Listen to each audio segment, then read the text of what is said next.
కొన్ని medications side effects ఉండి మన నరాల్ని డ్యామేజ్ చేసే ఛాన్సెస్ ఉన్నాయి. Peripheral neuropathy or nerve damage. తర్వాత హెచ్ఐవి ఆర్ యాంటీవైరల్స్ వాడడం వల్ల కూడా న్యూరోపతి వచ్చే ఛాన్సెస్ ఉన్నాయి.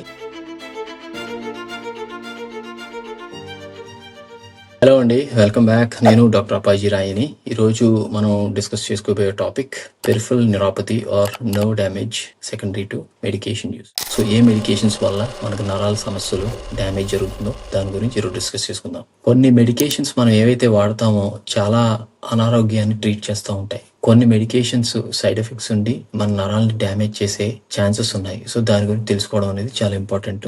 So let's discuss.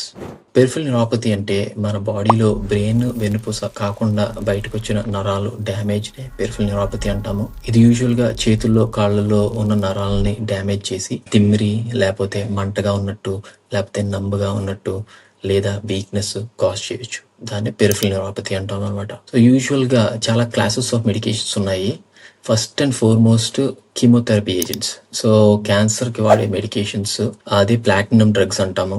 అవి యూజువల్ గా న్యూరోపతి అనేది కాజ్ చేస్తాయి. వీటిల్లో విన్క్రిస్టిన్ అని, ప్యాక్లిటాక్సెల్ అని, ఆక్సాలిప్లాటిన్ అని, సిస్ప్లాటిన్ అని ఈ మెడికేషన్స్ యూజువల్ గా పెరిఫరల్ న్యూరోపతి కాజ్ చేస్తాయి అన్నమాట. అలాగే యాంటీబయాటిక్స్, ఇప్పుడు ఫ్లాజిల్ ఆర్ మెట్రోనిడజోల్ యూజువల్ గా లూజ్ మోషన్స్ కట్ట ఈ యాంటీబయాటిక్ వాడతాము. ఇది కూడా మనకి పెరిఫరల్ న్యూరోపతి కాజ్ చేయొచ్చు. అలాగే మనం టీబీకి వాడే మందుల్లో ఐసోనియాజిడ్ అని ఉంటుంది, అది ఈ న్యూరోపతి కాజ్ చేసే ఛాన్సెస్ ఉన్నాయన్నమాట.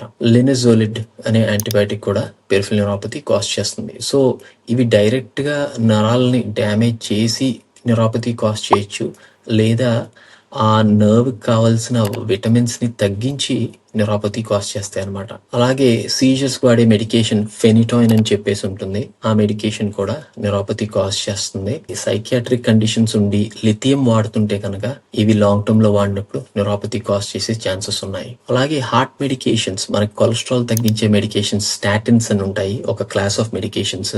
అవి కూడా న్యూరోపతితో లింక్ అయి ఉన్నాయి అనమాట. అదే హార్ట్ రిథమ్ అబ్నార్మాలిటీస్ ఉండి ఎమియోడారోన్ అనే మెడికేషన్ వాడుతున్నారు అనుకోండి, దానికి కొన్ని సైడ్ ఎఫెక్ట్స్ ఉన్నాయి. దాంట్లో న్యూరోపతి అనేది కూడా ఒక సైడ్ ఎఫెక్ట్. తర్వాత హెచ్ఐవి ఆర్ యాంటీవైరల్స్ వాడడం వల్ల కూడా న్యూరోపతి వచ్చే ఛాన్సెస్ ఉన్నాయి. ఈ పాత old class of HIV medications తో అసోసియేటెడ్ ఈ మధ్య కాలంలో వచ్చే న్యూవర్ మెడికేషన్స్ తో ఈ సైడ్ ఎఫెక్ట్ అనేది కొంచెం తక్కువగానే ఉంది. సో ఇప్పుడు మీరు ఇలాంటి మెడికేషన్స్ ఏమన్నా స్టార్ట్ చేసి ఈ న్యూరోపతి సిమ్టమ్స్ కనుక ఎక్స్పీరియన్స్ అవుతుంటే కనుక మోస్ట్ ఇంపార్టెంట్ థింగ్, మీ డాక్టర్ తో మాట్లాడండి. డాక్టర్ తో మాట్లాడిన తర్వాతే మందులు మార్చాలి. ఎందుకంటే మీరు ఏ కండిషన్ వాడుతున్నారో మనకు తెలియదు. అది చాలా ఇంపార్టెంట్ కండిషన్స్ ఉంటాయి. యూజువల్ గా సీజర్స్ అయితే కనుక సీజర్స్ ఎక్కువైపోయే ఛాన్సెస్ ఉంటాయి మీ మందులు ఆపేస్తే కనుక. అలాగే క్యాన్సర్ మందులు ఆపకూడదు, అలాగే టీబీ మందులు కూడా ఆపకూడదు. సో వాటికి సొల్యూషన్స్ కావాలంటే మీ డాక్టర్ తో మాట్లాడి ఈ చేంజెస్ చేయాలన్నమాట. సో మనం కామన్ గా అడిగే క్వశ్చన్, ఈ న్యూరోపతి రివర్సిబుల్ మళ్ళీ తిరిగి వస్తుందా సెన్సేషన్ అని?